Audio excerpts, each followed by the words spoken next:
LBJ hides it light under a bushel of makeup.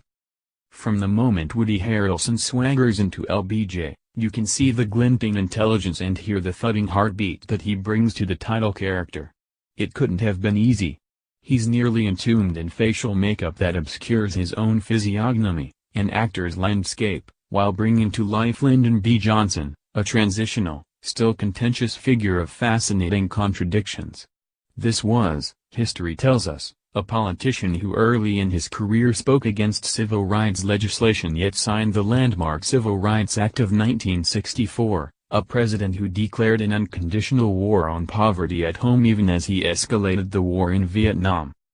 Only some of that history makes it into this disappointing movie, which tracks Johnson's road from the Senate to the vice presidency and then the presidency, an ascension that culminates with him assuming the role of the nation's healer after John F. Kennedy's death.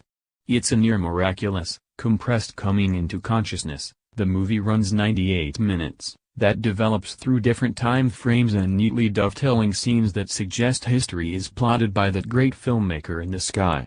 One moment it's 1960 and Johnson is weighing his chances as the next Democratic presidential nominee, the next, he is struggling to find a place in the Kennedy administration and vainly looking for political love in the Oval Office. Mr. Harrelson makes Johnson an almost predictably entertaining force, and his performance fills the movie with oxygen whether he's barnstorming through politics, slamming down phones, lobbing obscenities, braying at his staff from a toilet seat or gleefully grabbing his crotch while announcing that his tailor needs to make his pants roomier. He's fun to watch despite the facial makeup, which is so distractingly exaggerated that when I wasn't thinking of Mrs. Doubtfire I was flashing on the rubbery presidential masks worn by the bank robbers in Point Break. It's a wonder that Mr. Harrelson can convey any emotion through all that laxy blubber, much less keep drawing you closer to him. I recognize the similarly encumbered Jennifer Jason Leigh, who plays Lady Bird, only when she started talking. Directed by Rob Reiner from Joey Hartstone's script, LBJ is a frustratingly underdeveloped vehicle for Mr. Harrelson's talents as well as an unfortunate missed opportunity. Mr. Harrelson hits his beats with charismatic menace and a reverberant Texas twang, but he's booming in a vacuum.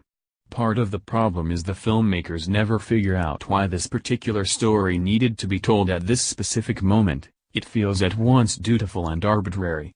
That's too bad, especially given that it could have continued a story told through Obama-era movies, Selma, Jackie, Marshall, that, both directly and obliquely, speak to the present through the convulsions of the 1960s. Taken together, these movies create a kaleidoscopic portrait of a profoundly changing nation using black, female and marginal characters who once would have remained behind while the white hero went off to write history. They represent, on screen and off, the very changes that they narrate. With its armies of pale men and next to no black characters, LBJ doesn't look all that different from most other great man stories. Yet there are moments, Johnson conspiring with a racist power broker played by an excellent Richard Jenkins, when the filmmakers seem ready to shake up the story by laying white, male power bare in all its ugliness. In scenes like these, the movie inches around complexity even as it continues to clear the way for another make-believe savior.